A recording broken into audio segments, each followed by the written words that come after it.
Lyta Alexander, as I live and breathe. I suggest you remove your hand, Ambassador, or you won't be doing either for much longer. I'm not with the Corps anymore. That means I'm not bound by their rules. So if someone were to turn me in, I'd find him. And before they took me, I'd plant a nightmare deep in his mind where no one else could find or remove it. And that person would spend every night for the rest of his life screaming. On the night before our Lord was crucified, he spent the night alone in the Garden of Gethsemane. And he knew that they were going to come for him, and in a moment of weakness, he asked if this cup could pass from him, if he could be spared the pain and death that would come with the morning. And of course, the cup would not pass, and the soldiers would come to Gethsemane. But he did not have to be there when they arrived. He could have chosen to leave, to postpone the inevitable for a few hours or even days. He knew what would happen, but he chose to stay, to sacrifice himself, and thus atone for the sins of others. It's a very fragile human moment. I always wanted to know if I would have the courage to stay at the Garden of Gethsemane. Now I know. A holy man without a past. They erased his memory. Is about to discover his true identity. Brother Edward was the Black Rose killer.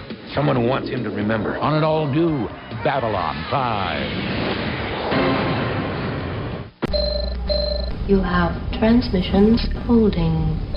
Patch incoming signal. Full audio and video decode. Purple files accessed. What you are about to see has never been shown to anyone outside the Grey Council.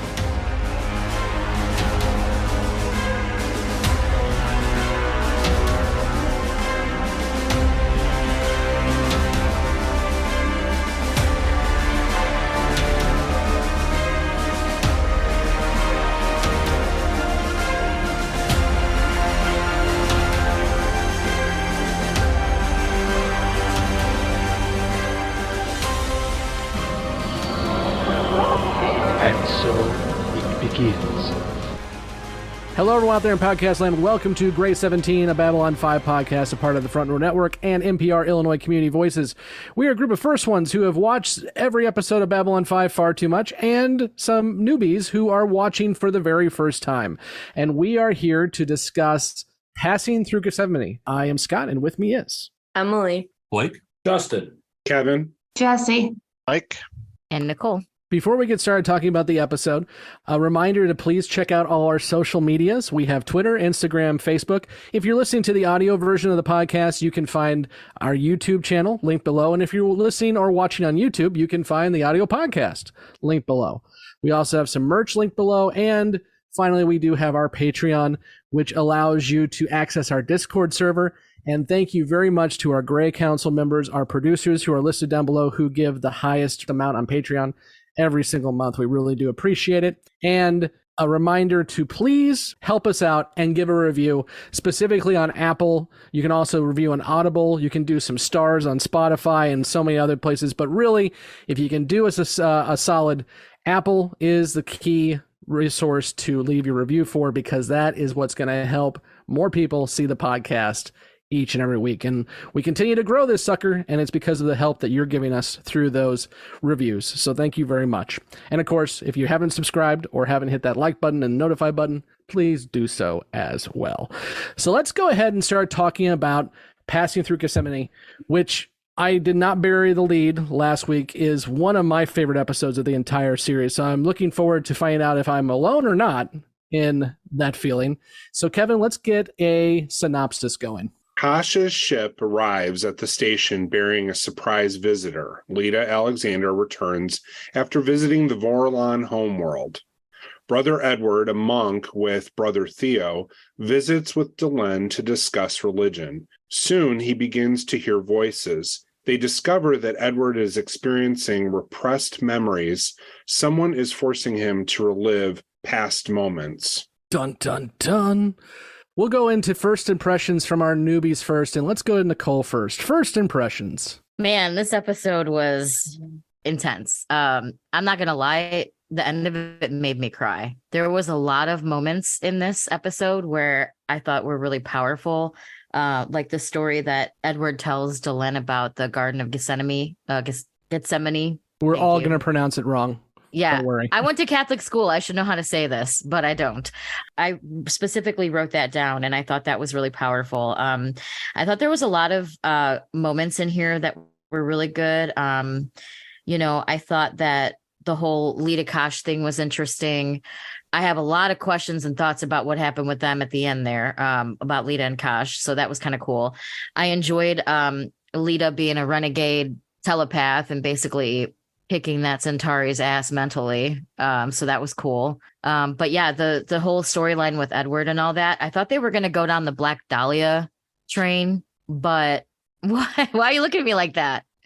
Did you say the Centauri was picking his ass?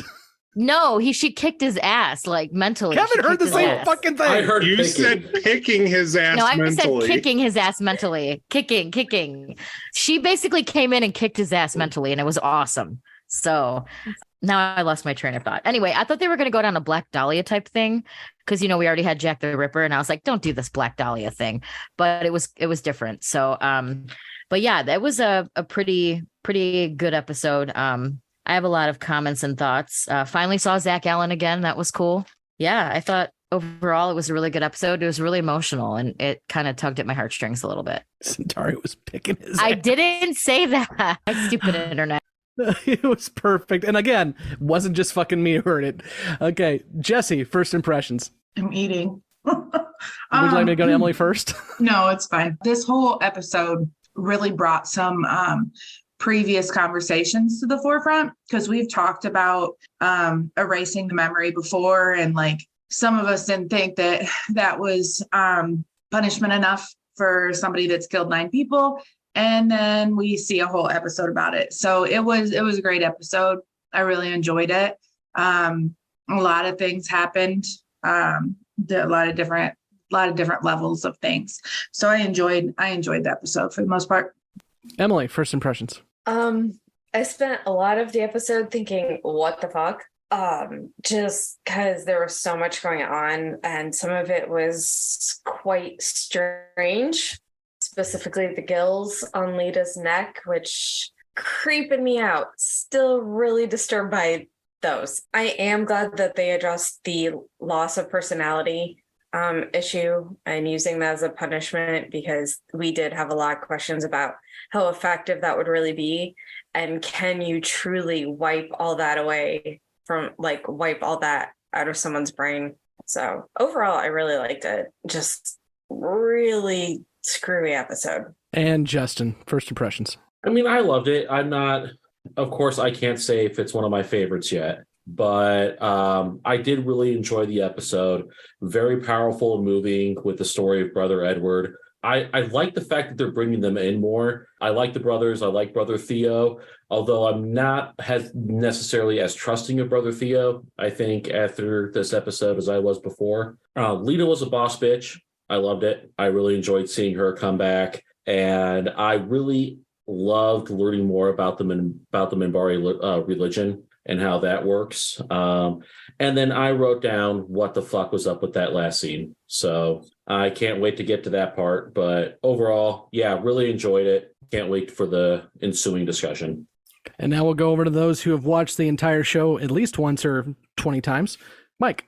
Yeah, this is one of my favorites. I think this might be a controversial opinion, but I think hands down it's kind of a bottle episode to a large extent, but I think it's one of the best crafted pieces of writing in this series. I think the whole premise of and controversy surrounding basically the alternative to capital punishment, or the new form of capital punishment, is very compelling. It's very interesting to think about, and I love how they explore it in this episode through the character of Brother Edward.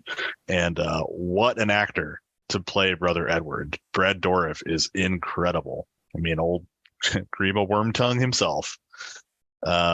absolutely fantastic. So yeah, I do really like this episode, even though it kind of leaves behind a lot of the larger story in my mind. Kevin. This is also a favorite episode of mine now. It didn't used to be, but after, really spending quite a bit of time, pondering the very thoughtful writing that this goes into, both on the nature versus nurture and on the religious aspects, and certainly the Minbari religious doctrine that's part of this episode, and Brad Dourif being in this episode. First time I remember seeing him that I can recall was in Voyager, which, say what you will about Voyager, but those are two very good episodes of Voyager, and his involvement in Lord of the Rings, and he has 172 IMDb credits, so he's been around quite a bit. He's still active, been active since 1975, so he's been around a long time. And of course, Louis Turenne being, Brother Theo, brings it in this episode too. This is really a very thought-provoking episode that I have a new appreciation for, that I probably would have skipped in previous watch throughs, that I probably would not do that now. Blake. So this is probably hands down one of my favorite in the series also. It's the writing in it, it's the story, and the way that JMS weaves it all together. And it is largely a bottle episode, but there are these little nuggets in it of things that pop up here and there. And overall, listening to this, and we've talked about his biography before, and I'm sure we'll get into some of his comments and views on the episode, and especially someone who's an avowed atheist writing a story like this in these characters. I will say, and Scott, I'm sure you've got it queued up too, but to think that this story almost didn't get made, and that it was originally planned for over a year earlier in the series, I actually think it benefited waiting. It's better now than I think it would have been had it been done the original timeline. Yeah, since Blake, you brought that up, I'll go ahead and just throw it out there now. JMS has had a long-standing rule on his social media is do not give him any story ideas, because he is very, I wouldn't say afraid, he's concerned that it could become litigation. And so basically he has a rule that if you give him a story idea, even if it's a story idea that he has been working on, he will shelve it because he does not want to get sued. And this exactly happened in the Usenets after the episode that Jessi alluded to, which was Quality of Mercy, where we first deal with mind wipes.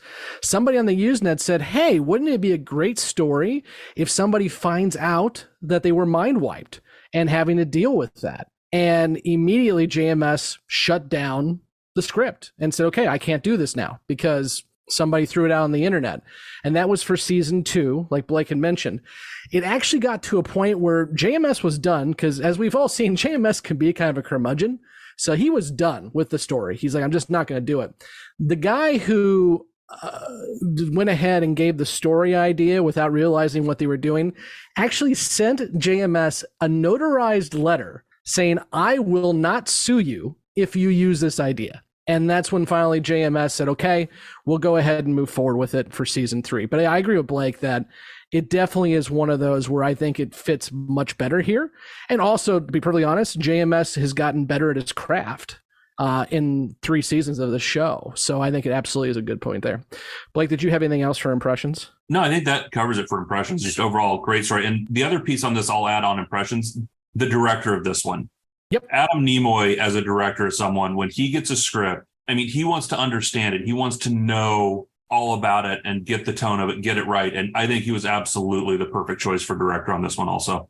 And yes, for those Star Trek people out there, that is the same Adam Nimoy. It is the son of Leonard. So he's the director of this episode. For me, my first impressions, you guys hit on most of it, and I'll just kind of continue that conversation with you all in a second. But JMS is unabashed Twilight Zone fan, and so am I.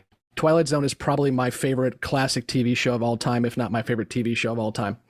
And this is a Twilight Zone episode, hands down. And that's one of the reasons why I love it so much. So I'm looking forward to having a conversation with you all about it. So let's go ahead and start talking about passing through Gethsemane. Who wants to start? Emily. So did anyone else, when Lita first arrived, think that's something's wrong with Lita? Like she's off? That's absolutely not the Lita we know. Mm-hmm. Okay. Why is that, Emily? That's the funny thing. I couldn't put my finger on it, but there was just something about like her overall general attitude that seemed off.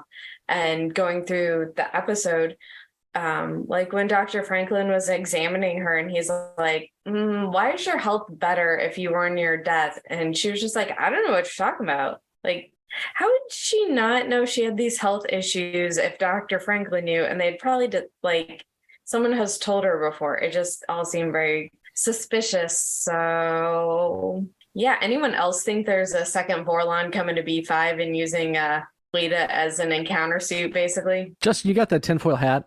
Now, Justin's got his hand raised, so he's thinking the same thing. So maybe he can't give you the tinfoil hat. Nicole, what do you got? So yeah, I was going to also bring up the whole Lita Kosh thing. I figured we'd start with that because there's a lot to unpack with the Edward story. Sure. But first, when she came on, I thought, okay, she's had some work done. Like, not like plastic surgery, but like something was done to her. Like when she went to the Vorlon place, they altered her somehow. You know what I mean? And then she totally became like renegade telepath, came in there, did that thing with the Centauri, which was kind of badass, I gotta say. And then at the end, when her and Kosh were having that energy exchange and the gills formed on her neck, at first I'm like, wait, are those fucking gills? And I'm like, oh shit, those are gills. So I'm wondering like if there's some sort of amphibian tie to the Vorlons here, but also they clearly are because like when Franklin said that her chronic issues were healed, like they clearly like had some sort of healing power or they did something to fix her body and like fix her issues.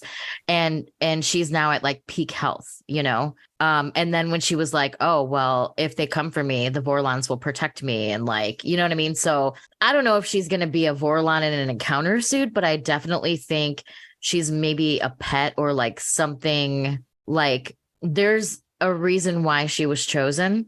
And there's clearly something going on with her and Kosh with those energy exchanges. And she's not fully just human anymore. There's no doubt about that. So yeah, that whole thing was fucking wild. Real quick with the gills, Nicole, we haven't dealt with it much in a few episodes, but remember Alien Sector has different air. That's why we used to see a lot more in season 1. They would stick that breathing mask on. So the gills aren't really an amphibian thing. It's she can now breathe in Alien Sector. Oh, got it. Okay. Yeah, so she's been augmented to be able to breathe without a mask. Yeah, augmented. That's a great word. She's been altered or augmented, definitely. Mm-hmm. Justin. I mean, regarding Lita, I used I think I used the word clone, I think a dozen times within my note taking. And that's honestly where I'm kind of leaning towards. Like the way even her coming off the ship, she wasn't walking, she was more kind of floating, was the first thing that I noticed from the very beginning. But then, yeah, just the way that she acted like Lita in some parts, but overall, like she even like the Centauri guy wasn't the only person that she got shitty with. She got shitty with Londo coming off the elevator where, you know, he was like, hey, I thought we were friends. What's up? And she almost acted like she didn't know him. And then finally, when he started to push her for information and she snapped at him by basically threatening to, in one actually exchange I loved out of this scene was when she threatened to just dump nightmares into his brain to where he'll be screaming every night for the rest of his life. And he goes, oh, nightmares, like that's anything new for me or something like that. Or the way my life is going, who's going to notice? But I did kind of appreciate that exchange. But I mean, there's something definitely different about her. If she's not a clone, then I agree with Nicole. She's definitely augmented or she's been changed by some way.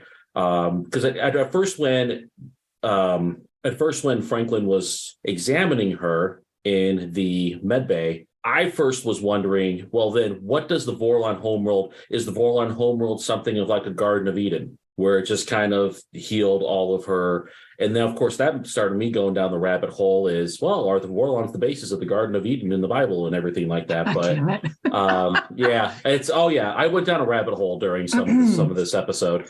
But I really think that she's, I don't know, just cloning just sticks out to me. If Lita is alive, this isn't the Lita that we know. I really don't think, but it's, yeah, that whole exchange where at the end where she was breathing with the gills and just the energy transfer makes me really wonder if she's a vessel more than anything else. almost like what Nicole was saying about an encounter suit. If she is recharging, if she's recharging him, I don't know, but that was just a really, really weird thing with the whole thing with the episode. And then that scene at the end, I was just writing WTF all over all my notes during that scene. So craziness. We talk about this almost every episode Londo's in now, where you guys are like, oh, it's Londo.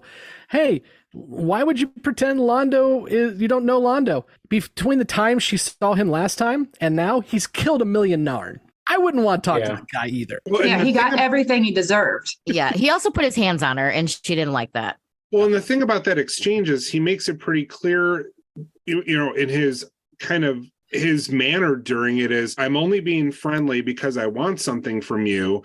And then when you're not going to give it to you willingly, then I'm going to threaten the shit out of you. And oh, wait, you're threatening me now. Oh, okay. Yeah, you all right. Never mind. Bye. Do we all remember the last time a smarmy ambassador gave Lita an ultimatum? It was in the gathering and Jakar wanted to breed her. So she's dealt with this before. I would be tired of it too. Jessi, what do you got? So is Lita still alive? The actress that plays Lita? Yeah, Pat Tallman is absolutely still alive. And so on a scale of 1 to 10, is there a chance that we will ever interview her? I would say on a scale of 1 to 10, 12, because I've already been working on it. I'm just going to lead with how I have done everybody else. You're going to piss her off before we interview her. I don't like the character, and she seems odd. She just seems different. And her eyes are super dark. For some reason, I don't remember that in the gathering. I know I mentioned this the last time we saw her. Yeah. And I don't know. Something about her character, it seems off. And I'm not a huge fan. She's a great actress. Let me lead with that so she doesn't actually punch me in my face. But I'm just not a huge fan of her character now. Maybe that'll change. I don't know. Funny story, when she's not acting, she's a stunt double. So she literally could punch you in the face. Oh, I know she could. She'd definitely take me. You can tell. But, it might be a good fight. I don't know. Mike. I'm just over here laughing because you guys are like, this isn't the Lita that we know. Like, Lita's been in 2 episodes. Like, what are you talking about? She seems off. I don't remember her that much from the gathering. And I just don't like the character. I definitely will submit that from the little bit that we have seen her so far, she comes off different this time. She comes off much more confident. I will say and recognize that if Justin's right, it's not the first time I've gaslit him. So read it as you will. But going to Mike's point, we've seen her twice. We saw her in the gathering, which no one's character was actually fleshed out really in the gathering. It's a pilot. And the other time we saw her, she was running for her life and knew somebody was gunning for her on command staff, and it turned out to be Talia. So this is the first time we've seen Lita being able to actually take a breath and being able to take a moment to maybe be herself. And she's been touched by a Vorlon. Several times, supposedly. Well, now she works for the Vorlons, and they're pretty much untouchable. So you can kind of see where maybe some of that confidence might come from. But or maybe she is a Vorlon. Maybe the Vorlons are Lita. Maybe they bred with her like Jakar wanted to. Jakar's jealous. Damn it, I wanted that one. Anything else on the Lita Kosh angle at all? Maybe we're all Lita. Wow. I'm gonna be here for Halloween.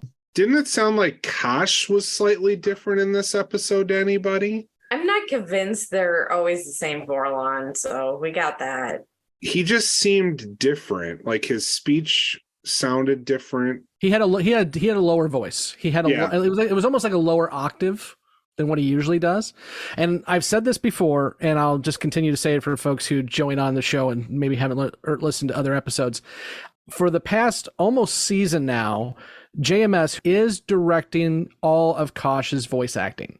So he is the one telling the actor playing Kosh, you need an inflection here. You need to make your voice lower here. So JMS is very much, everything that Kosh does is because JMS wants it to be done exactly that way. So just keep that in mind every time you hear Kosh. Emily? I did notice that when Kosh's ship was arriving, the music seemed a lot darker. The tone of the music changed quite a bit as they were changing into that scene. Lita's neck was frequently covered, so I don't know if she's trying to hide those gills. Her jacket was higher up in many of the scenes. And when she returned and Ivanova had cleared like the entire area so she could come through, which I have questions about. Why did everyone need to be gone from there when she was arriving?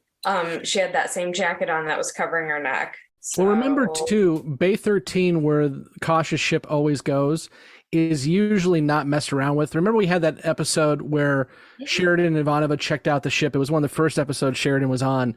And Ivanova says, if you get too close to that ship, it pulls weapons on you. And we saw that. So Bay 13, I think, is usually cleared out. It looked like when she was exiting, when there would normally be people around trying to go to other ships, it looked like the whole area had been cleared. Yeah, but I think for Bay 13, it's always clear. I don't think we've ever seen Bay 13 have people. Well, I think what she's talking about is the Bay 13 into the main. Oh, I see what you're saying. Into the main, thoroughfare. I got you. And she even says, "Thank you for clearing this for me." Got you. So thank you. Understood. Jessi? Kosh's voice creeps me out because when he talks, you hear like other people, kids. I don't know what it is. It sounds like a bunch of voices, and it's creepy. It has been creepy since the first time I heard it, and it continues to creep me out every time I hear it, because it sounds like as soon as he like, I liken it to like hitting a button on the radio that you're going to talk into, and as soon as he hits that button, you can hear all the other voices in the background, and it creeps me out a little bit. Justin? Yeah, I didn't notice any difference and I wasn't, I guess, paying attention to his speech patterns. I honestly just, because I know that more than one actor has done the voice, I think, during the show, and I just attributed it to another actor. I honestly didn't pay close enough attention. Shame on me. It's Ardwhite Chamberlain does the voice of Kosh for the whole time, because I thought it changed actors at one point. But as Scott pointed out, he does change slightly, based on JMS, wishing for that change to be a certain way. The other thing I wanted to mention is that I had never picked up on before is that if you watch that scene again, you'll hear a harp in the background, which may go with the wings, maybe. I don't know. Touched by Vorlon. Yeah, but it's the same voice. Kevin's right. I heard the very same thing. As I mentioned, it's a lower. I'm not a music guy, so maybe I'm using this term incorrectly. But it's a lower octave this episode. But it's the same actor, and it has been the same actor the whole time. Justin, was I the only one that noticed he was never actually on the ship to begin with? I thought that was weird too. When the ship pulled in, Ivanova's standing there, and then he approaches her from behind. So I don't think he was ever actually on the ship when it came in. So, like I said, the ships are essentially almost sentient living creatures. So it's very possible he just sent it out to go get Lita and bring her back, and he never even left the station. Well, and Lita even addresses that. She said, well, I'm going to be leaving for, I'm not going to be here a lot. I'm going to be doing errands for Kosh and then coming back. So she even talks about that. Well, yeah, you're right. The other thing too is, remember, every time we've seen Kosh come out of his encounter suit up until this point, you actually see the head of the encounter suit lift up, and that's how it opens. But this time you saw the head of the encounter suit on a table. So I'm not going to say any more than that, but this is a different way we've seen Kosh than any other time. Like the time his head popped up like a Pez dispenser. Mike, how many Pez dispensers are in your house now? Thousands. Really? His wife collects them. Anything else on Lita and Kosh? Okay, let's move into the bulk of the episode, which is Brother Edward and the discussion of his past and how he arrives to his end. Who wants to start? Nicole. So at the very beginning of the episode and throughout, I liked him, but I knew something bad was going to happen to him just because he was kind of like the featured monk, if that makes sense. I really liked the discussion he had with Delenn, the story he told about the garden and about how he doesn't think he'd be brave enough to stay. And, growing up with a Catholic background, I've heard that story a billion times. So it was kind of interesting to hear it on a show written by an atheist. So I thought that was kind of funny. Irony there. But I really liked the way that the story kind of like started and just kind of how everything unfolded, how he thought he was crazy and he nobody saw what he saw and he thought it was in his head. But, when they realized that it actually wasn't, it was actually being induced by somebody else. I thought that was kind of crazy. I knew that Centauri who bumped him, I knew that he had something to do with it. I just had a gut feeling. I was like, why would this random guy be down there and bump into him and like act like he did something wrong, you know? And just the whole dynamic. And at the end, when he was kind of, you know, he realized who he was, he told Brother Theo he couldn't go on, and he was kind of praying and waiting for them when that gaggle came to like basically execute him. That whole, like, that was rough. And then when they found him like hanging on that iron thing, clearly they tortured him and did, you know, all sorts of stuff to him. And, you know, just the almost like guttural reaction of like Sheridan and Garibaldi and like everybody and Theo. And it was just very thought provoking and very emotion provoking for me, at least. This is just kind of how I interpreted it. And then, you know, when they pulled him down and stuff and they caught the guy, Sheridan's reaction to him was like he was ready to rip this guy to shreds. And then I also thought it was super ironic how at the end, Brother Theo, he obviously got mind wiped, and then Brother Theo requested him and basically is going to make him work the rest of his life. And Sheridan was ready to rip the guy apart, but the guy had no idea. So that was just, the whole thing was so much irony. But when he was dying and like they were like, the Brother Theo was like praying with him and stuff, like that really kind of like got me emotionally. Like that was like sad. I don't know. Like, yeah, okay, he was a killer, but like, you know, he got his mind wiped and he had spent time. It was like, I don't want to like him because he was a bad guy before, but like, I also felt compassion for him because he wasn't that person anymore. And he was like dedicated his life to helping people. So there was a lot of up and down turmoil and emotion in this one. So it was very, very intense, and it was a roller coaster. And I thought it was done really well. There was a couple what the fuck moments, but also like at the end, it all kind of made sense. And I just thought it was like almost like a kind of a getting that guy to join the order. I was just like, oh God, why would you want him?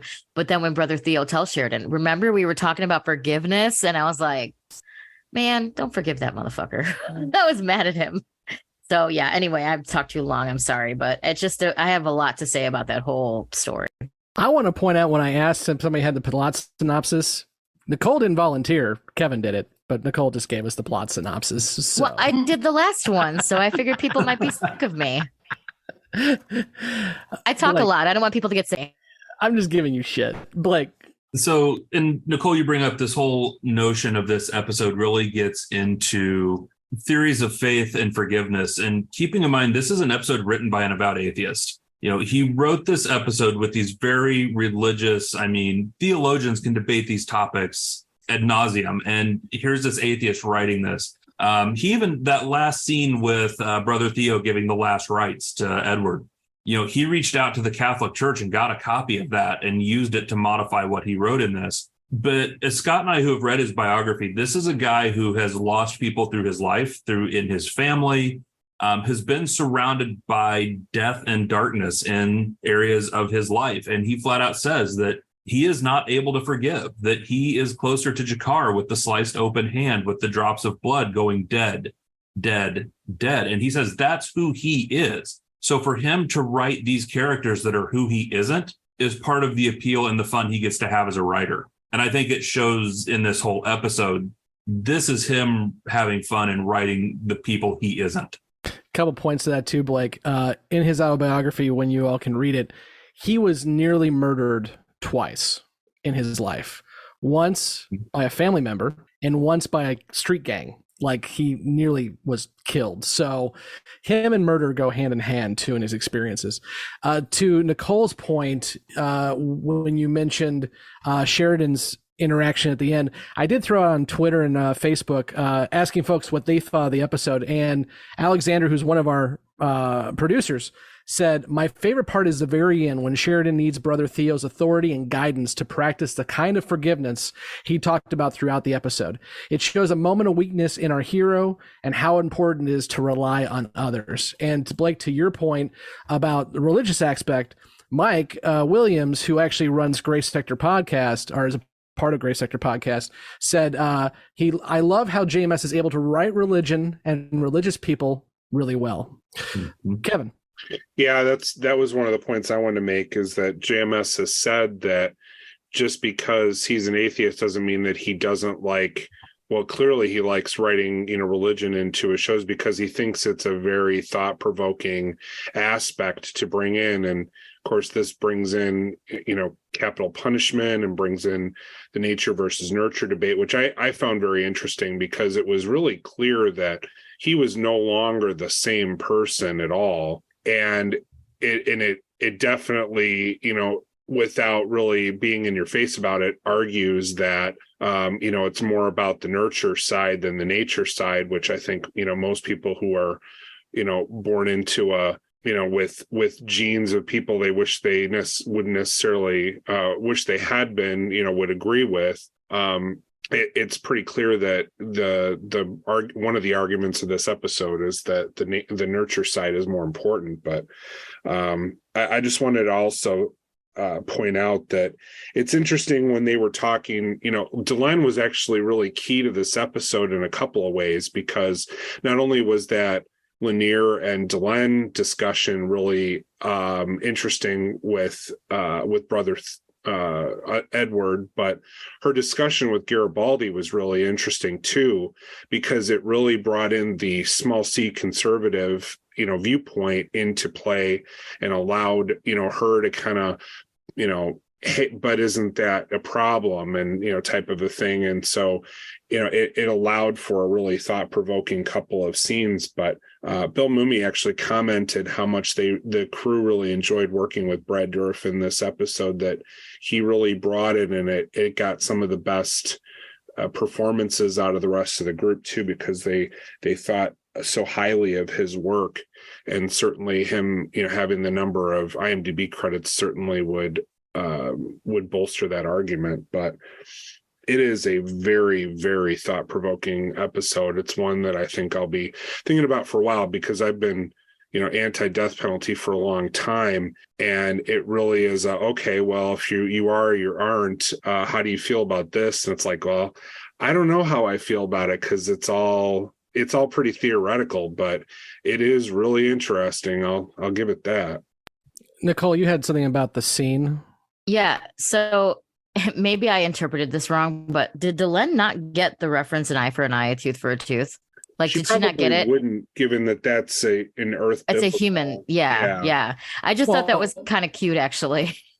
Well, and her response is a quote that has been used before. It's been used so many times I can't figure out who actually said it first, but we would have a civilization that's eyeless and toothless. That's not JMS. Well, JMS wrote it, but it's been used before. And by the way, for those playing the home game, eye for an eye, tooth for a tooth does not mean what everyone thinks it means. The whole take an eye, you lose an eye. It is, you're supposed to keep the punishment in line with the crime, so you don't go over punishing people. That's what eye for an eye, a tooth for a tooth means. But, who cares? Are we going to debate the proportional response now, Scott? Well, we are talking about Christianity, but I'll leave it at that. Justin.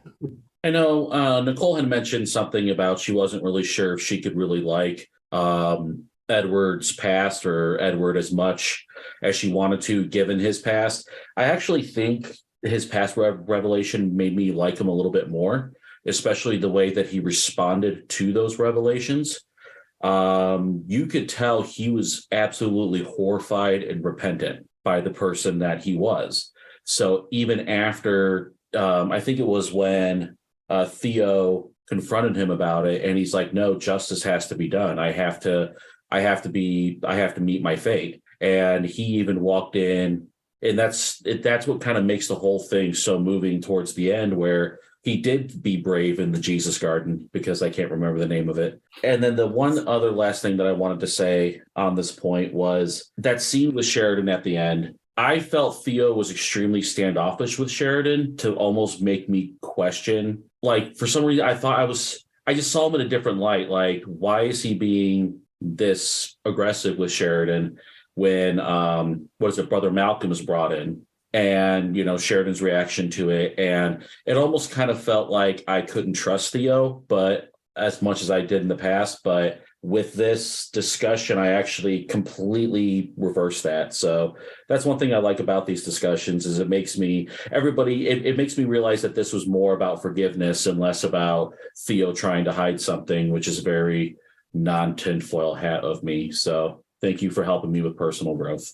From a writing standpoint, you can't warn the Sheridan character about what's coming, because then that kind of ruins the entire scene.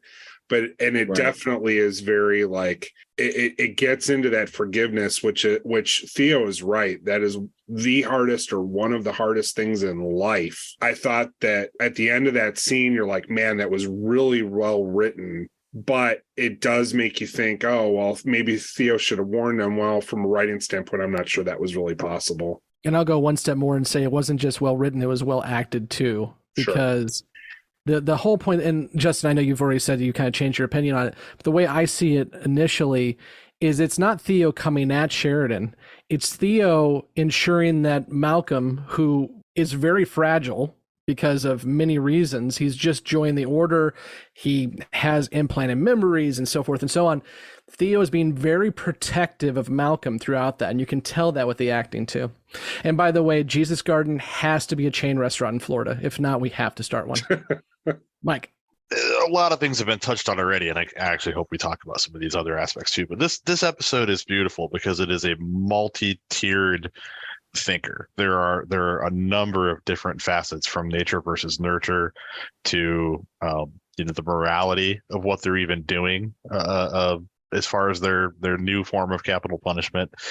The thing that really gets me in this one is how well written it is, because I really like, for lack of a better word, I guess, cycles or the ironic turn.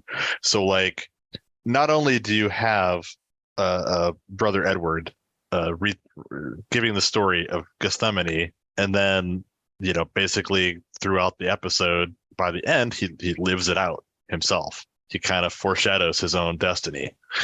The other side of it that I think is so good is the fact that you spend most of this episode liking and then sympathizing for Brother Edward, only to find out that he's a serial killer, or at least he used to be. Then, at the end of this episode, he's dealt justice, sort of, by somebody who is an unrepentant killer. And at the end of that episode, Malcolm comes in, mind-wiped, smiling, starry-eyed, and you don't like him. He is the same guy as Edward, every bit. And you have a visceral, exact opposite reaction. And that is the whole point of this episode, start to finish. It's amazing. Yes. Jessi. Sorry, my brain is going so many different ways. I have 1,000 notes that I didn't have right before this conversation. So when we had this conversation the first time, I believe I asked the question, how is it punishment? If you wipe their mind, how is that punishment to them? And I stand by that. Like, this dude was living his best life. Like, he murdered 9 people and he was living a very peaceful, very productive life. And how is that punishment to him? Because he doesn't remember that he murdered 9 people? That's not punishment. Like, I struggled with it because, like Kevin, I am adamantly against the death penalty, because there are so many different levels as to why it's not just, right? Like, it's just, we could unpack it for days and spend hours on that, or days on that alone. But fast forwarding it to, okay, well, we're going to replace murdering somebody with just wiping their memory clean. That, to me, I don't know, it still doesn't seem like punishment. And this episode really like fast forwarded it into hyperspeed for me and made me think like, this still isn't punishment. The reason I've heard several people say there was justice at the end. Was there only justice because somebody murdered him? What if he would have died an old man and like old age, peaceful death? Would that be justice for the 9 people that got killed? I'm struggling with the whole justice thing, because everybody keeps talking about forgiving and forgiveness, and Christians love their forgiveness, but it's easier said than done. Honestly, I'm sorry, but it's up to God to forgive you. I struggle with doing so the whole punishment thing, I'm not on board with. It doesn't seem like a punishment to me. I agree 100%. I don't think that it is punishment. What I do think it is reform, but it's forced reform. And what does that really mean? We had this question before, and I still don't know the answer. What is justice? Right. If 9 people are dead, what kind of justice are you ever going to get? And the other side of that isn't a large part of the justice system to reform people, to fix them and put them back on the streets and productive members of society. And the mind wiping thing is like a weird shortcut that they're taking to do that. I don't know that it's right. Mm-hmm. Well, and Jessi, I'm so glad you brought up what you talked about with Quality of Mercy, because half of us on this podcast had to be very quiet when you were talking about Quality of Mercy, because we knew this episode was coming. But the other thing that we learned in this episode that we didn't learn in Quality of Mercy was it's not a mind wipe. They just put up barriers. So that personality, they tell you, that personality is still there. Now, is it dormant? Is it aware? We don't know, but it's not even really a mind wipe. It's putting up barriers that a Centauri telepath can come around and take down. Emily. That was kind of the point I was going to make, is how effective is it really if these people can just start dropping hints about stuff and triggering all the memories to come back? So is it really effective either as a form of punishment, because what Jessi said, now they get to live their best life, doing whatever, having no feelings of like guilt or remorse, or even having to deal with the consequences of their actions.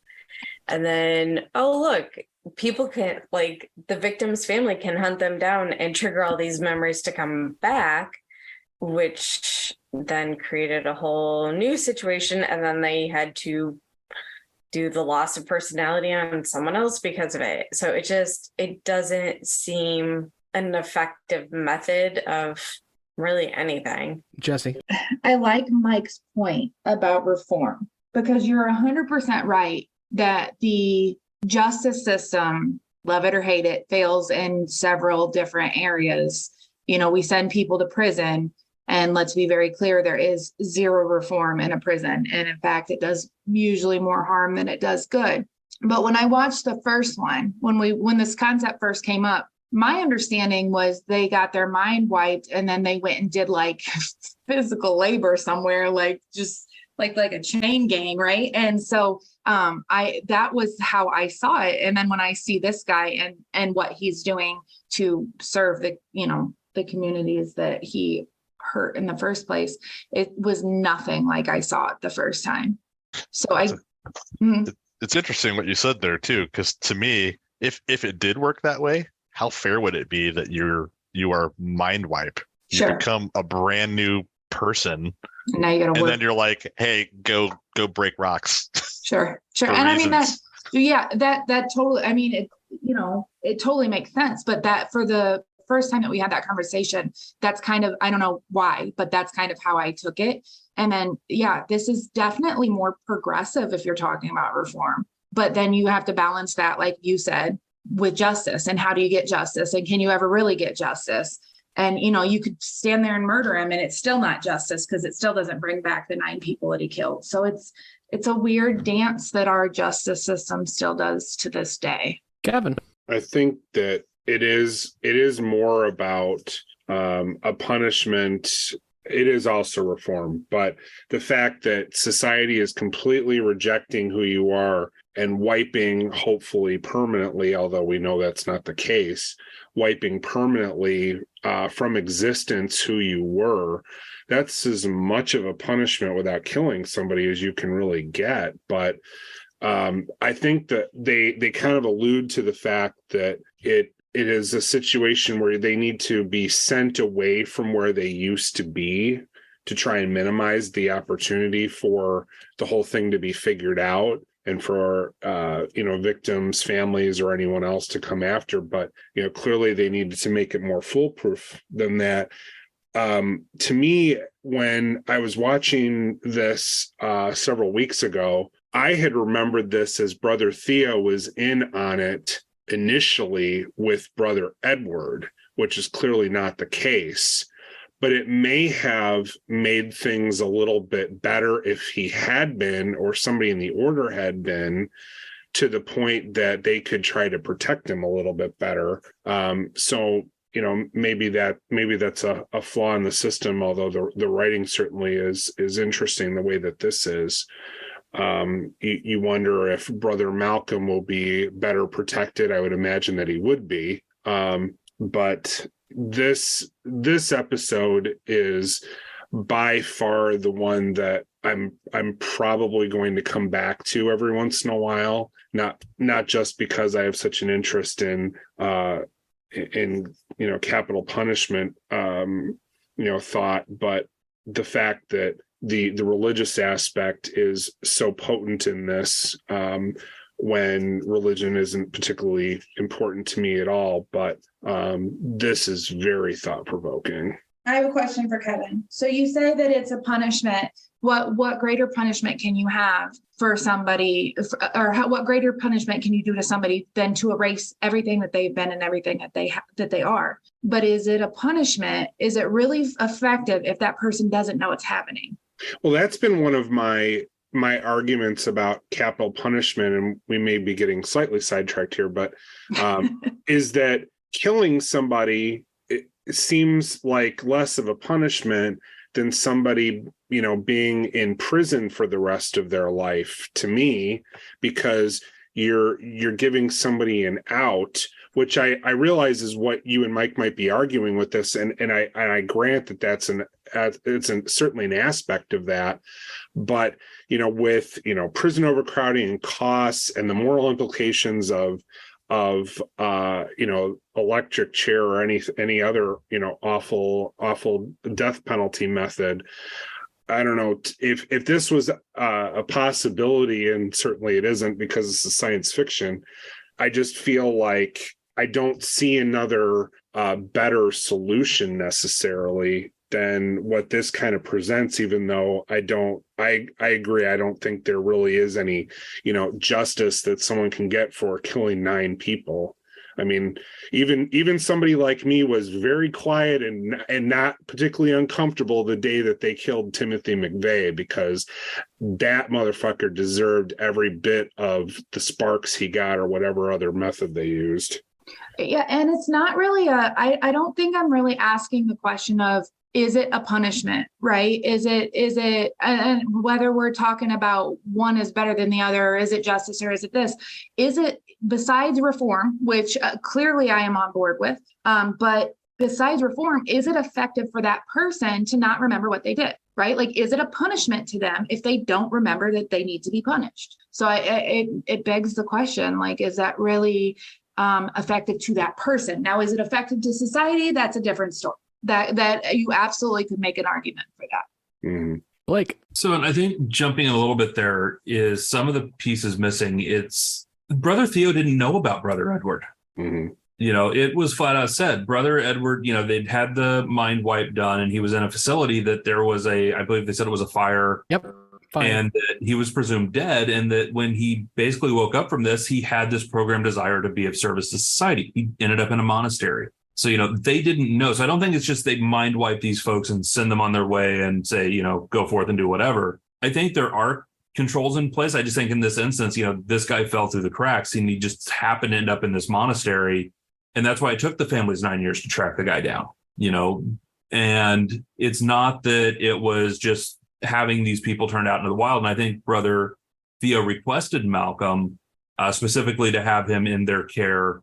One, for the practice of forgiveness, but also to try to prevent the problems that happened with Edward. So I think it was Theo's attempt to try to do it right this time, knowing what they were getting into and being able to put those safeguards in. Justin. I'm just going to drop my $1.50 on this topic because of inflation. It's not 2 cents anymore, but that ching. I guess to me, in my own personal thoughts on this, and I've been listening to both sides and have kind of flip-flopped in my own brain a couple times during this whole discussion. I guess to me, it depends on your definition of a person. What is the person? Is the person the physical body, or is the person the mental? The mental is the person the mind, the consciousness. And I guess where I'm falling on this side of the topic is this is absolutely a form of capital punishment. You are killing the person. And that's where the justice comes in. This is a form of punishment. You are erasing who they were, the essence of their entire being. You are, in essence, killing them. Now, you're not killing them physically. The body is still of use to the system.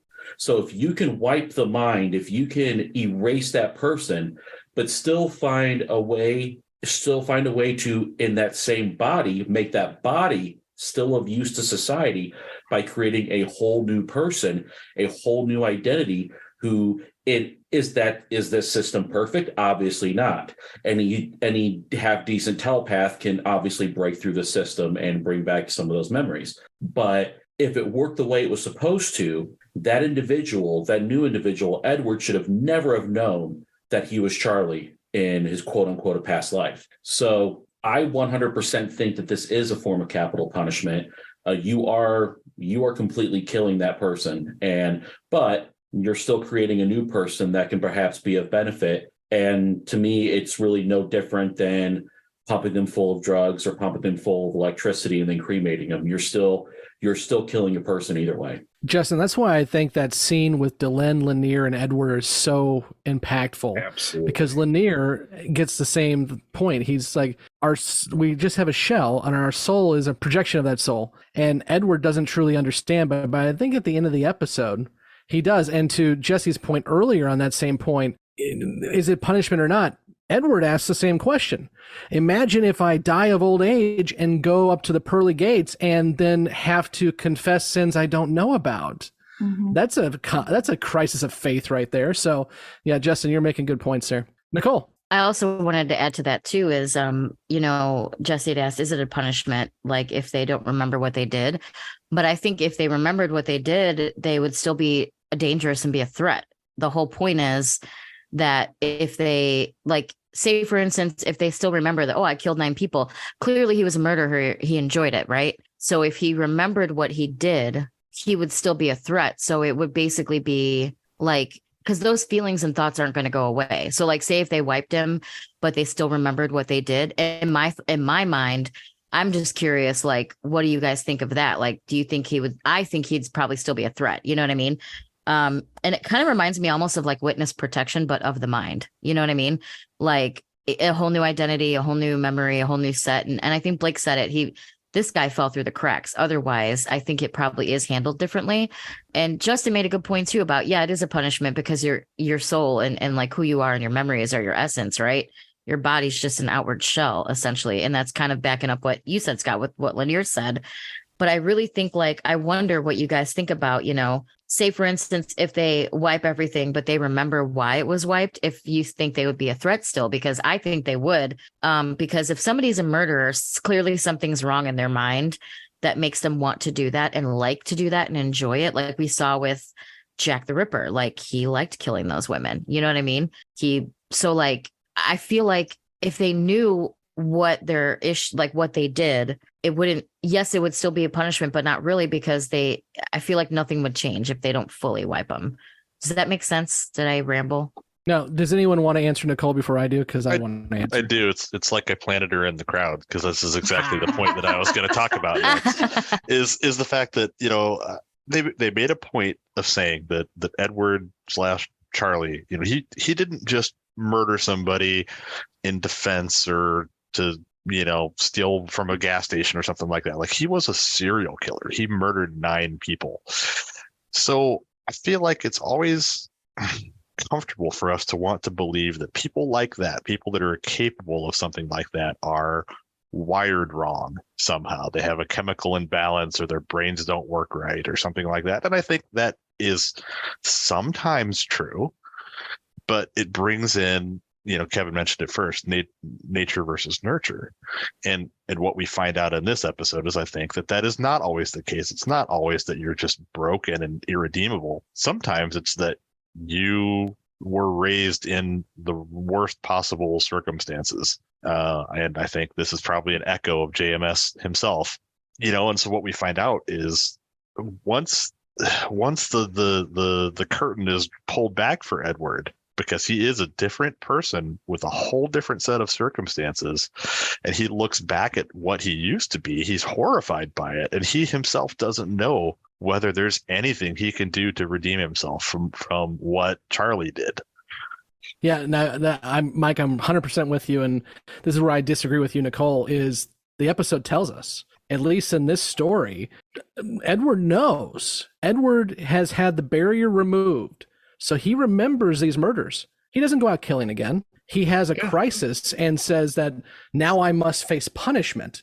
But there's nothing in there that Edward goes, well, man, I really do love those black roses. I love them. Well, this is also after 8 years of serving as a monk too. So he had time to reform and regroup and things like that. You know what I mean?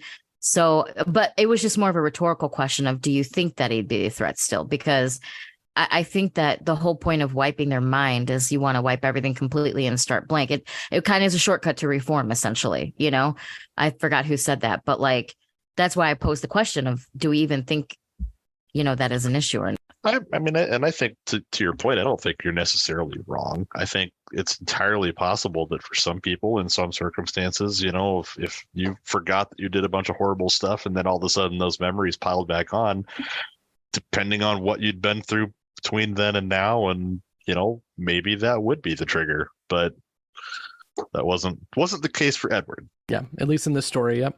Jessi. I think people reform all the time without having their brains wiped. Maybe it is a direct path to, you know, getting a quicker result. But I think people reform. And, you know, there's people in the justice system that specifically do a job, but based on the fact that people do reform themselves. So I have another question. So Justin, you had an excellent point. And so this is why I love these conversations, because we can debate about a sci-fi show, but then also actually have like really like mind, you know, sparking, like thought changing conversations. So you have a great point about it being the soul being the core of the being, right? So I have a question. How many people here would be okay with knowing that the soul died, but the body and the hands that murdered your loved one or your, you know, whatever, is still walking around like that? I don't know how I would be like, oh, great, his hands that murdered my mom are still alive. Like that's a really like hard concept to try to wrap my brain around. I can see why your point is very valid, because you're right. I wholeheartedly believe that my shell is driven by the soul that was placed in it. But if I use my shell to murder somebody, then like, is it just enough to just murder the soul? I don't know. I guess it comes down to whether you're convinced that the punishment is just, and whether you think the wipe is truly what it's made out to be. It's such a foreign concept to us because it's a sci-fi show and not based in reality whatsoever, that it's kind of hard to know how someone would react. It's certainly hard for me to know how I would react. Since I clearly have a problem with forgiveness, I think I would have a problem with this too. But you know, it was really clear watching the episode that he was nothing like the man that he was. And so you would hope that someone who was, you know, justifiably angry about the crime would give it a beat to think about whether it was actually, you know, effective and just or not. But a lot of people have a very hard time, including myself, you know, separating themselves long enough to bring down their emotional response so that they can really think about something that deeply that's so personal. Yeah, it's hard to remove yourself from the situation and look at it. And again, how do you gauge that? What's the time frame? Because we hear it all the time. People go to prison and they find Jesus, right? And then how many people do you hear, oh, he only found Jesus because he's in prison? Like, people don't take that seriously. So what's the time frame for that? Where do you gauge? Like, is it a year? Is it 8 years? Like, do you have to do so many good deeds? What does that look like? So it's kind of hard. Justin. Yeah, I just wanted to actually answer Jessi's question. I mean, I want to think deep down that I would be okay with some kind of system like that. But to be honest, I have no idea. You know, not being placed in that situation. I mean, I could see just from how I know I've reacted to situations in the past that I could very easily be someone who's very tolerant of that. But also at the same time, I could very easily be one of those family members standing around in that circle too. That's the human dichotomy, man. We want to think that we'll always do the right thing in a particular situation, but there's absolutely no guarantee that we will until we're placed in that situation. Justin brings up a good point that there was a whole room full of people. It wasn't just Malcolm. So what happened to the rest of them? Yeah. You're good to go.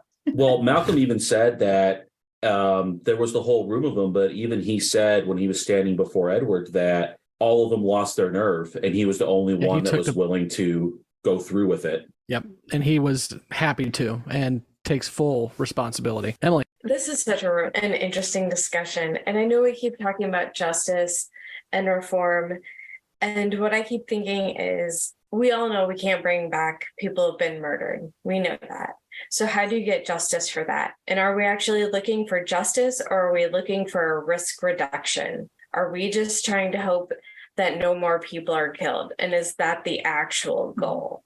Because if that's the real goal, then erasing that part of the personality might be the best option. If he didn't have remorse for it while he was doing it, I mean, the chance of him reforming through any sort of punishment may not have been as effective, but his personality was fundamentally changed. He became someone else. And when he realized what he did, then the remorse kicked in. But yeah, it is really interesting to try to figure out what is the actual goal in any of these?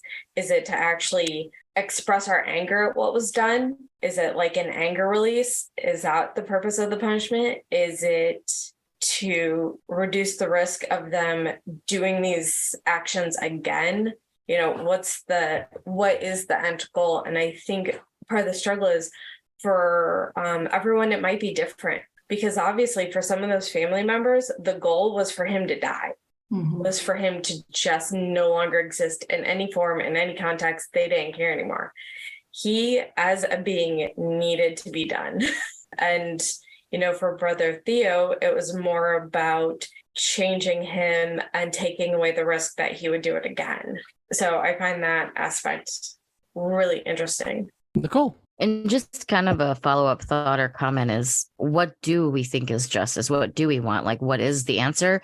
And I think when emotions are involved, if it like directly affects a person specifically, they're not going to be rational. They're not going to be clear about it. You know, I don't know what I would do in that situation, and I don't want to find out, because I am an empathetic person and I do wish no harm. But like, if someone killed somebody that I love, like, put me in a room with them, that'll be their punishment. You know what I mean? Like, so I think when our emotions are involved, it's hard to think rationally and know exactly what we need or what we want. Well, we don't let families on juries. Yeah. We tried it. We don't let them be on juries. Well, I think you're exactly right. I think it's different depending on who you talk to. I don't think there's any unanimous agreement. Some people want revenge. Some people want reform. I actually really liked that turn of phrase, risk reduction, because it's so corporate and yet so accurate. Yeah. To the justice point, personally, I would be against this as much as I'm against capital punishment, because I believe that justice is the ability to reform if you can. And I worked with a program for many years that 100% worked with folks who were returning citizens, as they called them, folks who were coming out of prison. And they had a lot of stuff on their rap sheet. But at the end of the day, they got the opportunity to correct that in one way, shape, or form or another. If we kill somebody via electric chair or death of personality, they no longer have the ability to even have a chance to correct it, which is why I'd be against both of them. To Nicole, your question about justice, I don't think this is justice. I think this is making the families feel better. Or not. Or not. In this case, you're right. But, you know, I mean, it's to Garibaldi's point. Garibaldi says it at the beginning of the episode. This is just to make us feel more progressive. We're still getting rid of the people. We're just doing it in a more humane way. But what's that do? Jessi? I think that definitely one of the reasons, and you'll hear judges read right before they sentence somebody, you'll hear judges read their reasons as to why they have to pass the sentence that they pass. And deterrence is absolutely always one of them. You know, risk reduction, deterrence, like stopping this person from doing it again and deterring other people from doing the same thing. But how effective is it, right? Like you just said, you worked with a reentry population, and rap sheet after rap sheet after, you know, like the rap sheets are like 27 pages of starting in 1989. And, you know, but people are told on a daily basis, you're never done. Your chances of reform is never up until the day that you don't have that option anymore. So, I mean, I definitely am a huge fan of try until you get it right. And I like your point about, letting them do it on their own instead of erasing them and forcing them to do it. So to me, it would mean more if you reform on your own than, the fast track to, I have no choice. Not to sidetrack this conversation too much, but one of my favorite things that program did was they had what's called a storybook program, where they would go into prisons and find parents, mothers and fathers, and take a book and record. And it used to be on tape. Now they're doing it in video, and record them reading to their kids, because again, making that connection to where when they do come out, if they do come out, they have something to latch on to. So yeah, I mean, there's a lot of things we can be doing with the justice system that we don't, and it's, yeah. Mike. So I'm going to make one last point. I'm going to pull the pin on this grenade and walk away. Oh boy. And it brings up, because we've mentioned the word punishment an awful lot, and I guess the question, really vaguely to put out there is, what is the role of punishment in the justice system, in reform and corrections? Because they're not punishment officers, they're correction officers. Is punishment correcting a behavior? Or in your example, Scott, that's not punishment. That is a different way to try to help people reform by showing them that they have a path forward to something better. So I'm positive Jessi has thoughts on this. So, I think you'd be right. So click, roll, I'm out. Kevin, would you like to jump on the grenade before Jessi, or what?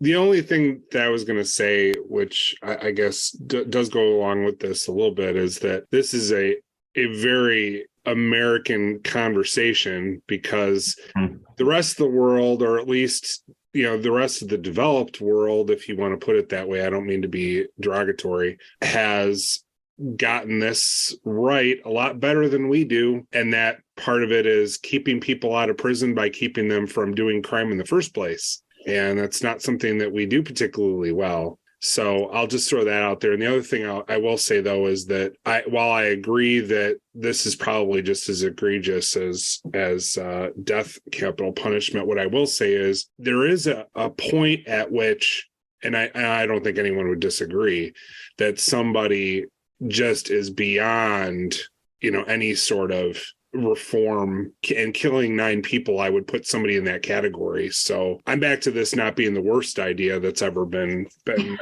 brought up, but I don't love it. But my first solution would be, well, let's try to keep people from doing it in the first place. But But again, social programs? What? Yeah, no, but we don't do those. Right. I mean, this is just the most American conversation possible. So I'm sorry to our international listeners. Yes, we get this issue very wrong. Sorry. Bye. We are number 1 in Finland. We apologize. And the woke comments start rolling in. Oh, bring it. Bring it. Jessi. Oh, I can see the steam coming out of her ears, guys. Our prison system first.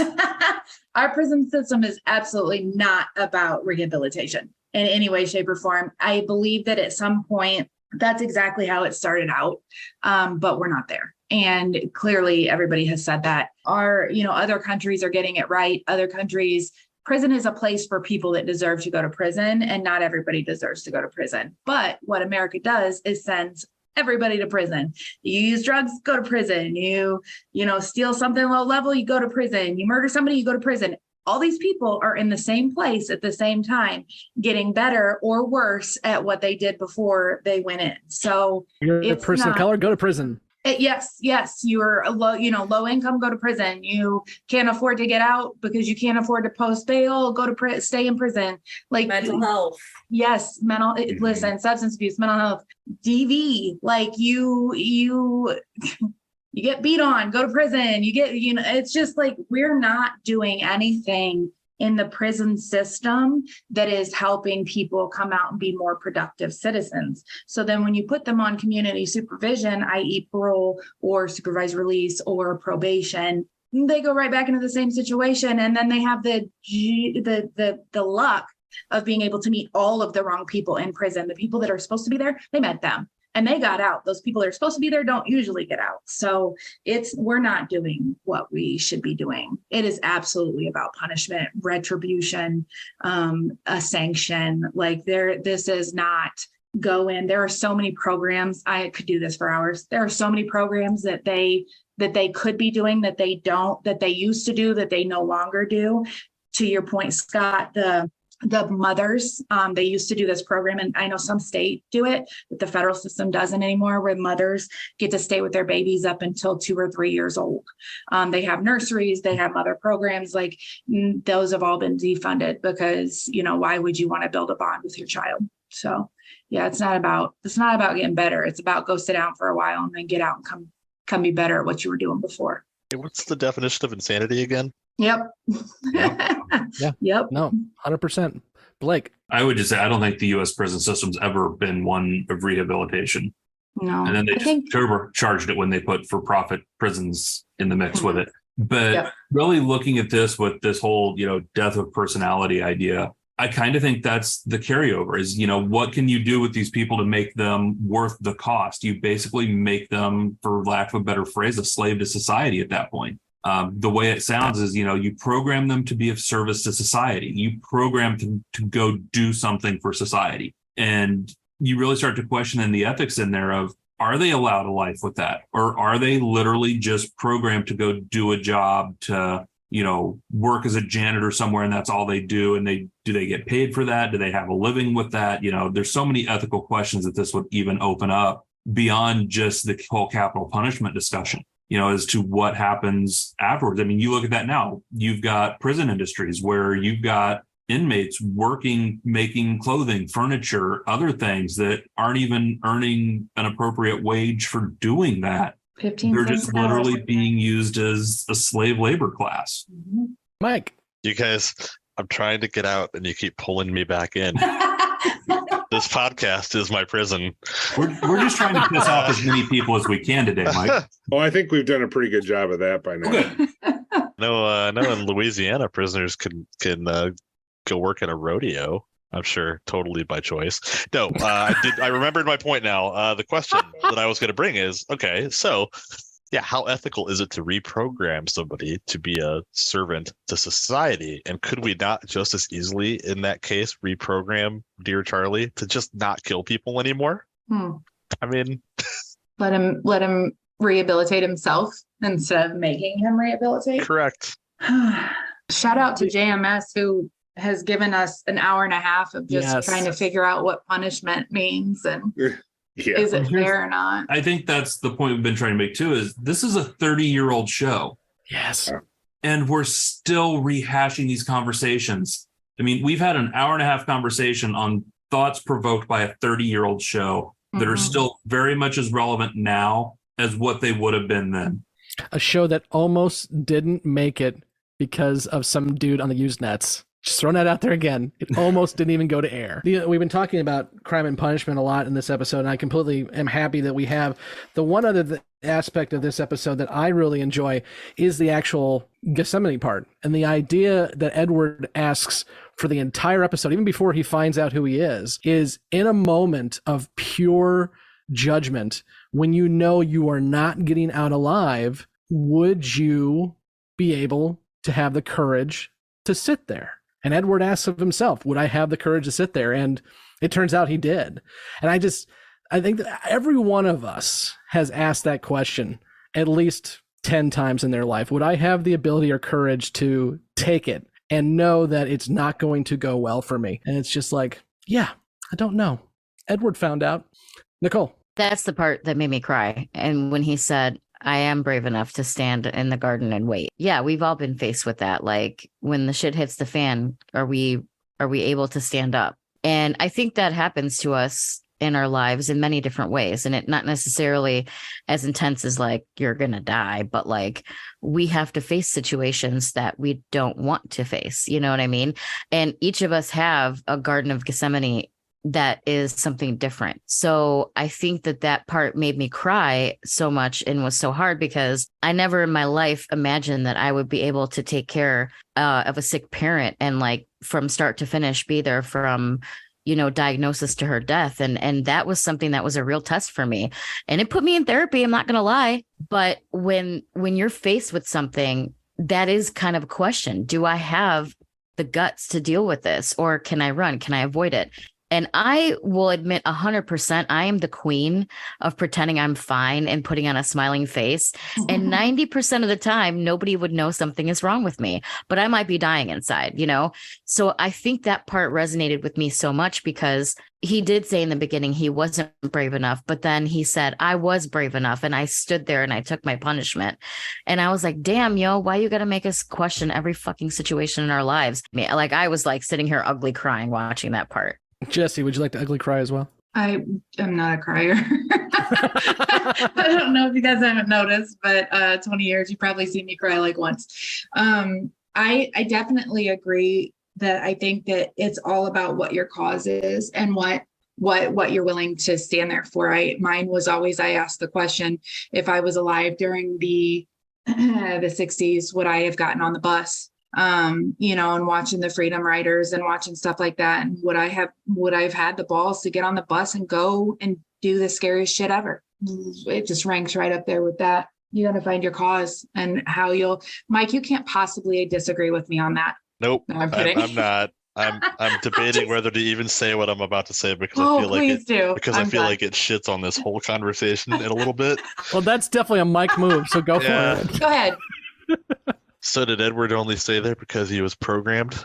And he felt like it had to, and it felt like he had to serve those victims. Can we hold off on the whole free will versus not free will for another podcast? Can we do that, please? Because I'm out. Shit.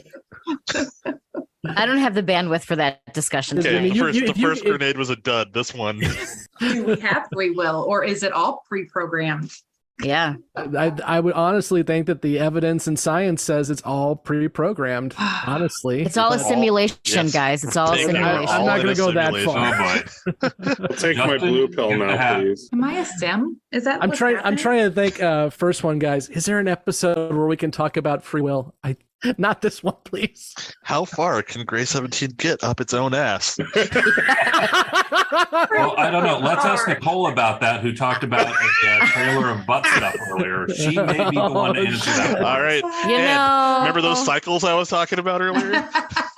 I'll tell you what, out beyond the rim. Y'all need Jesus. We need Jesus Garden. It's open until 9 a.m. on Fridays. Jesus Garden. We got Space Jesus and Jesus Garden. We got great waffles. Lit queso. Wow. Got to be the blandest, most unseasoned white people food ever. Yeah, it's going to be like the raisins in the potato salad, that type of shit. No. No, it's going to be really generic Chinese food is what it's going to be. White people like Panda Chinese Express. food. Yeah, Panda Express. That checks out. Fucking Mike, man. Fucking Mike. We could just have Taco Bell and then it would just be the same thing. No, because then we'll all be sick. Because I choose to live Moss. Live Moss. The only thing that Jesus Garden has to have is the wine that they serve for the communion has to be Boone's Farm. Priest comes out with the boxed wine under his arm.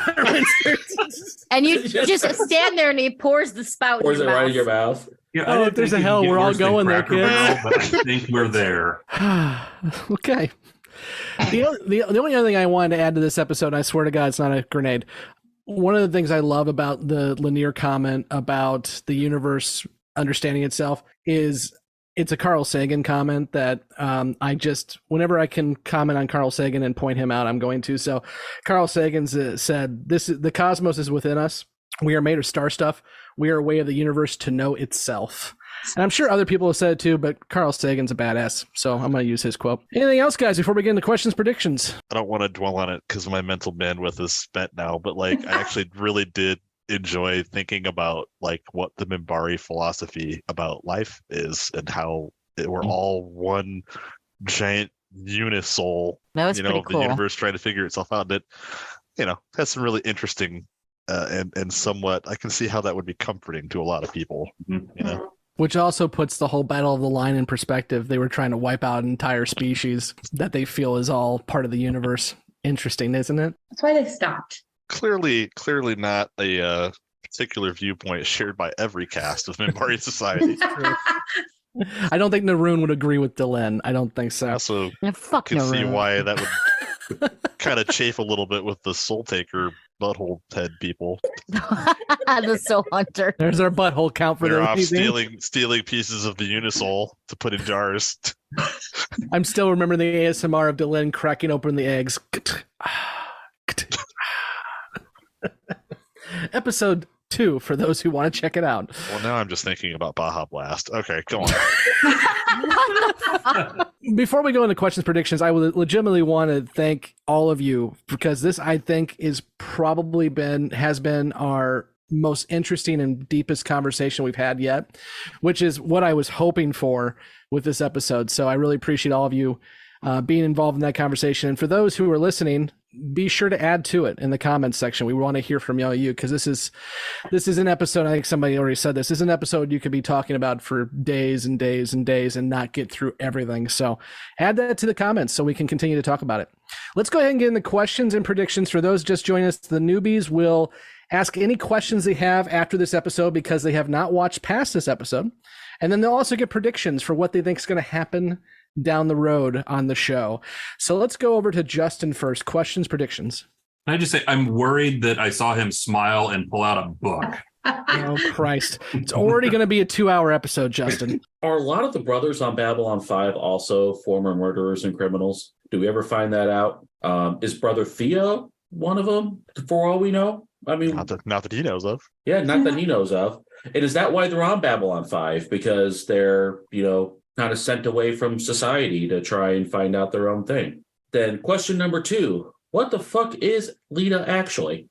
Is she really her, or is she some kind of altered version of her, or is she a clone? Is she part Vorlon? Is she a Vorlon herself? Who knows? I think I covered all the possibilities, so I'm going to be right on one part or not. Then some predictions. During the whole Minbar religion discussion, Valon, it was said that Valon was not born, was Minbari, but was not born of Minbar. So he's either a human or he's a Vorlon clone that is sent out to instill peace and order throughout the galaxy. And I think that is why during that scene and the season 2 finale, all of the other races were seeing their own religious figure, because I think the Vorlons have gone through and planted these people throughout the different species throughout the universe in order to bring peace and harmony amongst the galaxy. Then I can't read my own writing on this one, so I'll end it there. I have no idea what I wrote. Honestly, I can't read it. But anyway, carry on. We'll move on to Emily. Questions, predictions. Not sure if it's a prediction or a question, so it's just going to kind of cover both. So we have a second Vorlon using Lita as an encounter suit. She is the encounter suit. Yep. I like it. So Justin, if you want to send me that tinfoil hat, I'll be happy to take it from you. No, I will say, if people make fun of you, you're probably right from personal experience. But that would make you right every single episode, Justin. Wow. I could be. I don't trust you motherfuckers anymore. You gaslight the fuck out of them. You actually explained the guilds with the different atmospheres, and then Justin kind of had my question about, is everyone in Brother Theo's group punished? Are they criminals who have been punished and had their personalities wiped? So like none of them actually know who they really are. We don't even know what to say anymore. The reformed, the punished, the corrected, the risk reduced, the risk mitigation. all the brothers were risk mitigated. Deterrent. Was that it, Emily? Yeah, that's pretty much it. Okay, Jessi. Questions, predictions. My first question is, how often are these mind wipies being hunted down by the families of the people that have been wronged? Does it happen often? Do we see it again? My second question, and more importantly, is, okay, you explained the what of the neck vents, but why? Why are the neck vents there? Like, I get it, breathing, but why did she have them installed? Need to know that. That's it. That's all I got. And Nicole, questions, predictions. I don't really have a lot. I guess the only question I have is, are we going to see Brother Malcolm come back to the Order on Babylon 5 after he's gone through his seminary training? other than that, I would say, are we going to see more of Lita basically being a renegade telepath and like helping out Sheridan and Garibaldi and like the Rangers maybe, and like kind of joining in the fight? Prediction wise, I don't really have anything right now. Yeah, Nicole, I'm glad you brought that up because we didn't even talk about it throughout the episode.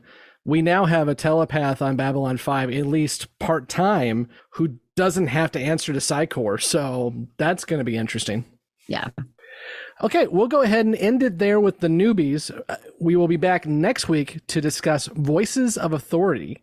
And if you have already watched the rest of the show or don't care about spoilers, stay until after the credits, and we will answer these questions and predictions for the newbies to listen to about 2 years from now when they can do that. So until next week, when we talk about Voices of Authority, I have been Scott, and with me has been... Emily. Blake.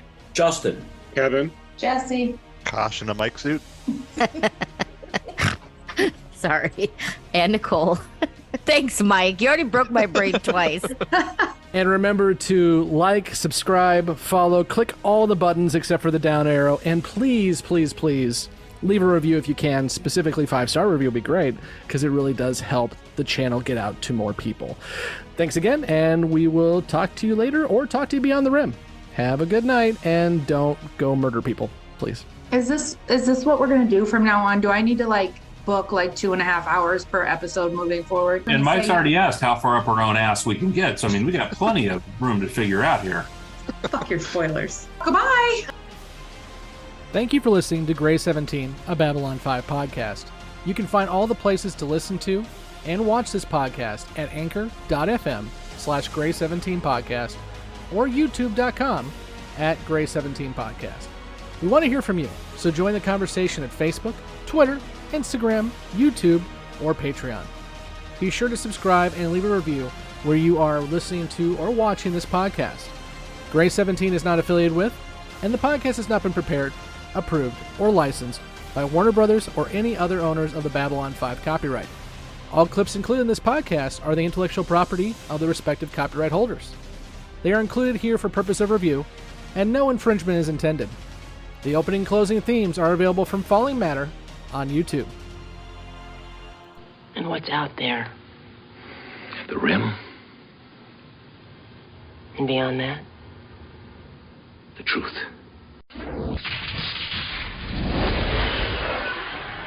Wow, that was a long one. It was good, though. Yeah, it was. It was extremely good. No, nothing to be sorry about. Talk when I'm drunk. Welcome back to Beyond the Rim again. Final warning, if you have not watched Passing Through Gethsemane, you should leave now because we are going to talk about what happens next, kinda.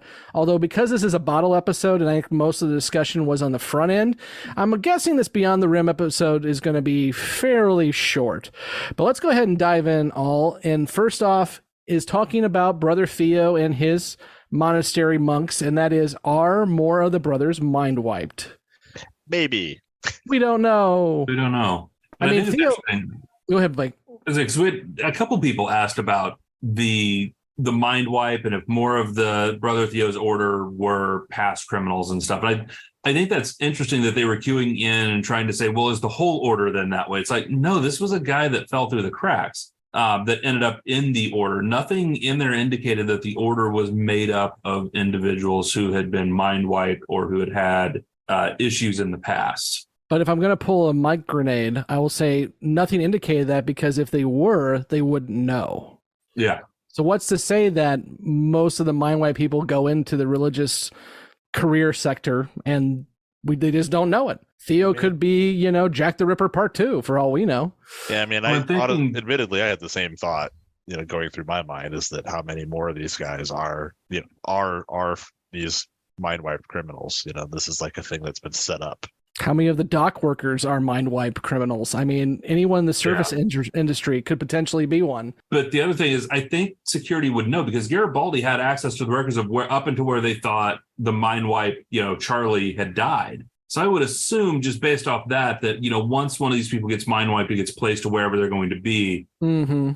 Security or somebody's going to know that. So I would assume if the rest of the order was, Garibaldi would have known that. So is there like a mind wiped offender registry? Yeah.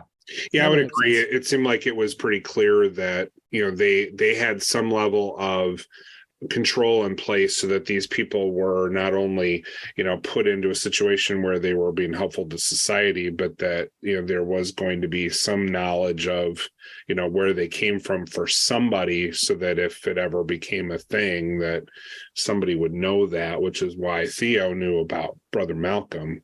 It has to work in some capacity, like witness protection. Right. That's a good point. Just kind of the same system. Well, and to that point, will Brother Malcolm return to B5? No. We'll see the brothers again, but Malcolm doesn't show up. We get Brother Theo one more time.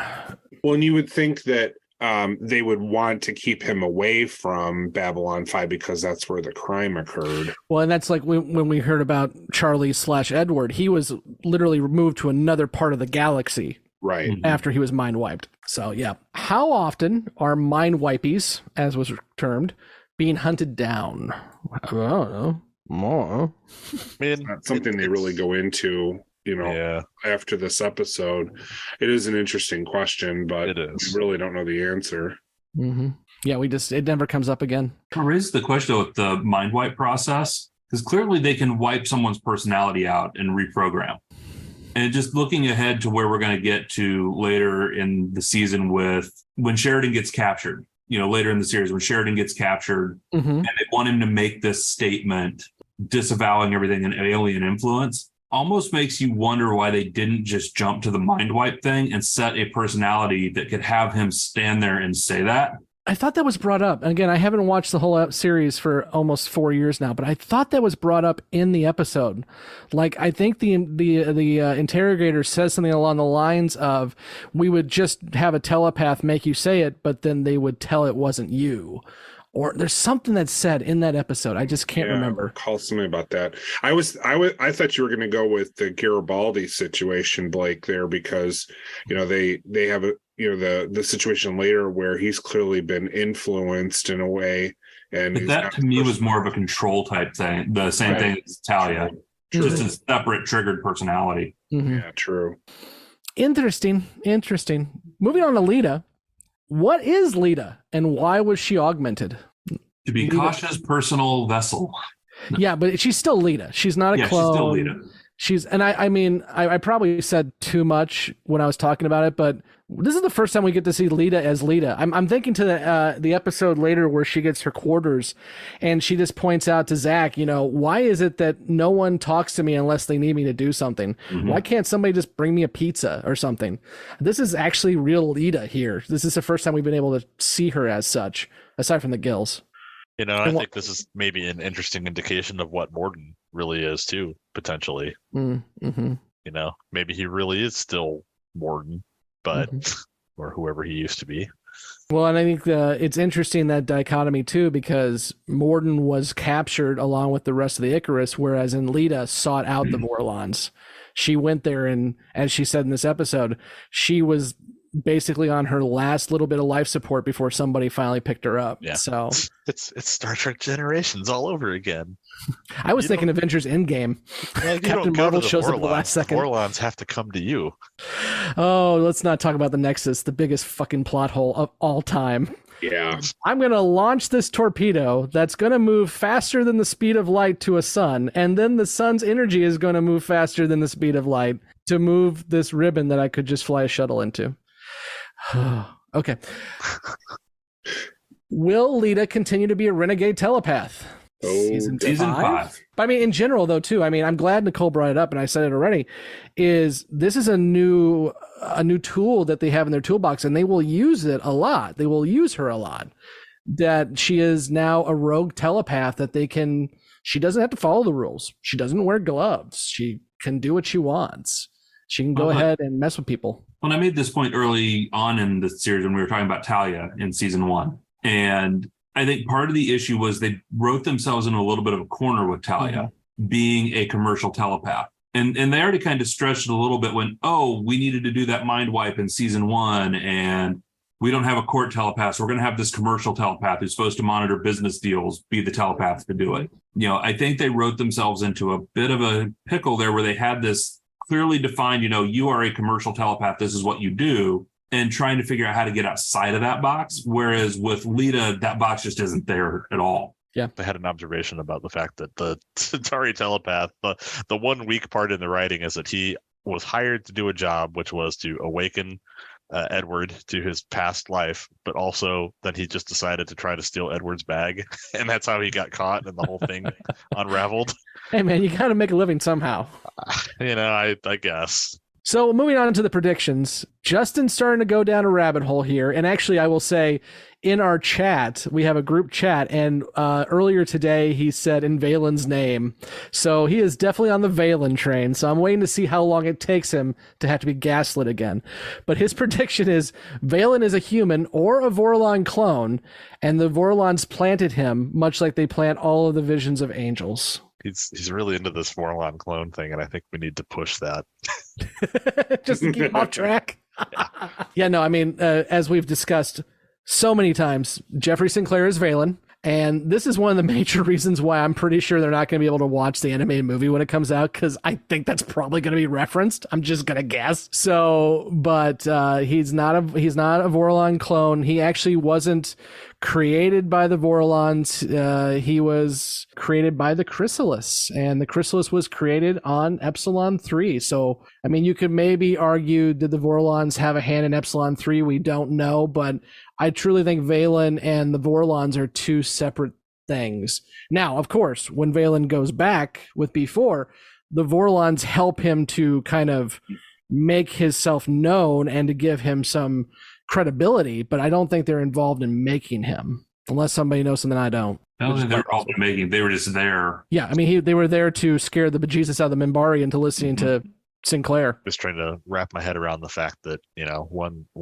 one day this space station and this guy shows up, and the Vorlons, being Vorlons and thinking that they're all that, are just kind of like, oh hey, what's up, dude? Oh hey, Jeff. I'm so looking forward to War Without End parts 1 and 2, which we've already said this before, but we are going to treat War Without End parts 1 and 2 as a one episode discussion. So when we get there, it's going to be a fun one. And then the other prediction is we have a second Vorlon using Lita as a suit. I keep thinking back to Men in Black with the Edgar suit, just walking around wanting sugar. We've kind of alluded to it, and the episode alluded to it. That's Kosh. He's now being able to leave the station without having his encounter suit. He's using Lita as his emissary and or suit, but it's not a different Vorlon, it's Kosh. Now, when Kosh 2.0 shows up and starts wanting to use Lita, that gets interesting. It is an interesting idea that he might be able to see through her eyes or something like that, and then is kind of taking the information back.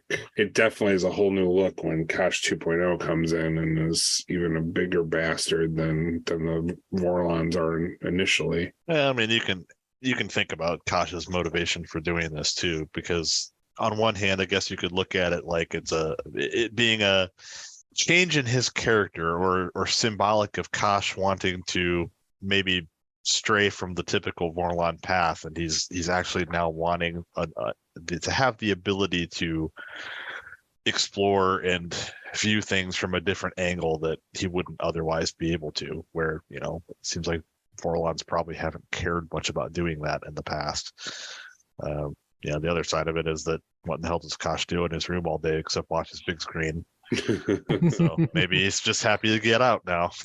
Yeah, it does add to, this Kosh is a little bit different than the rest of the Vorlons, which they do kind of, hint at until they come out with it completely. But the whole idea that Kosh later on is going to, give himself up for Sheridan, and then, the other guy they bring in is, like I said, an even bigger bastard. It's really clear how different Kosh is from the rest of them. All right, with that, we'll go ahead and wind down. And next week we'll be talking about Voices of Authority, which, unlike the couple bottle episodes we've had, now is going to be a huge lore episode. So I'll be interested to see. And also, we get some more discussion of First Ones. So I'm sure the newbies will enjoy that. So until next week, be sure again to like, subscribe, follow, do all the things. And also, please, please, please leave a review. And as I mentioned, please join us in the comments and also on our Twitter and Facebook. I'm sure all of you listening have some thoughts on this episode as we did, and I really hope that you'll join us in the conversation. And until next week, I've been Scott, and with me has been Blake, Kevin, and Mike. See you soon. Bye-bye. Faith manages